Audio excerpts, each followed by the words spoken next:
السلام عليكم ورحمة الله وبركاته. أهلا وسهلا بكم في حلقة جديدة من قناتكم، قناة أستاذ مصر الأول محمد كريم.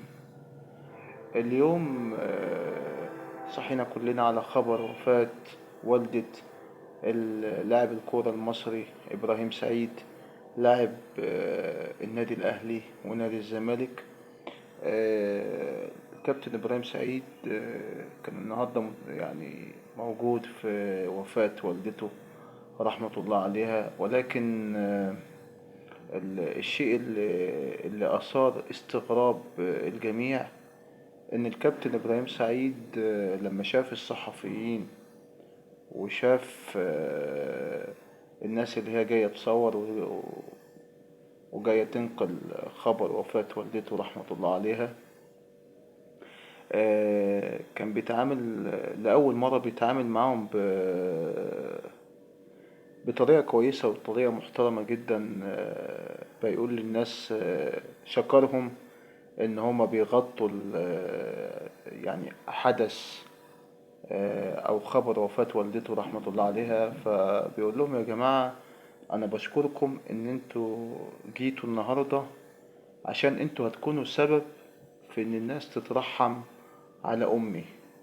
فعلى فكرة مش دايما بيحصل إن إن حد مثلا من الناس اللي هي مشهورة، نجوم الفن أو نجوم الرياضة، دايما بيبقى فيه حالة استياء من وجود الصحافة والإعلام في المكان اللي بيبقى يعني مقابض يعني.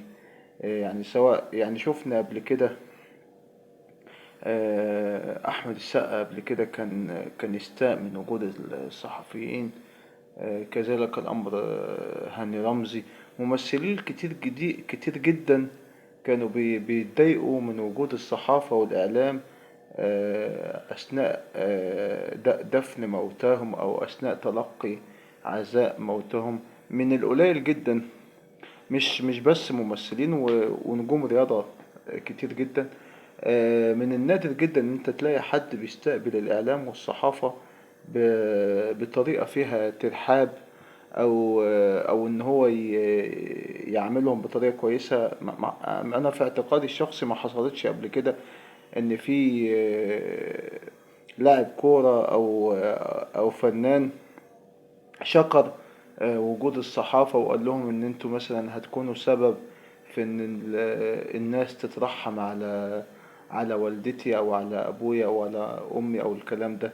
ما حصلتش دي قبل كده، ولكن الجدير بالذكر ان الكابتن ابراهيم سعيد، ولأول مرة بنشوفه طبعا. مش من طبيعة ابراهيم سعيد على فكرة ان هو بيطلع آه، هادي كده وريلاكس كده. مش دايما بنشوفه كان بيبقى متعصب، وكان بيبقى هو نرف شوية تقريبا يعني على حد علمي.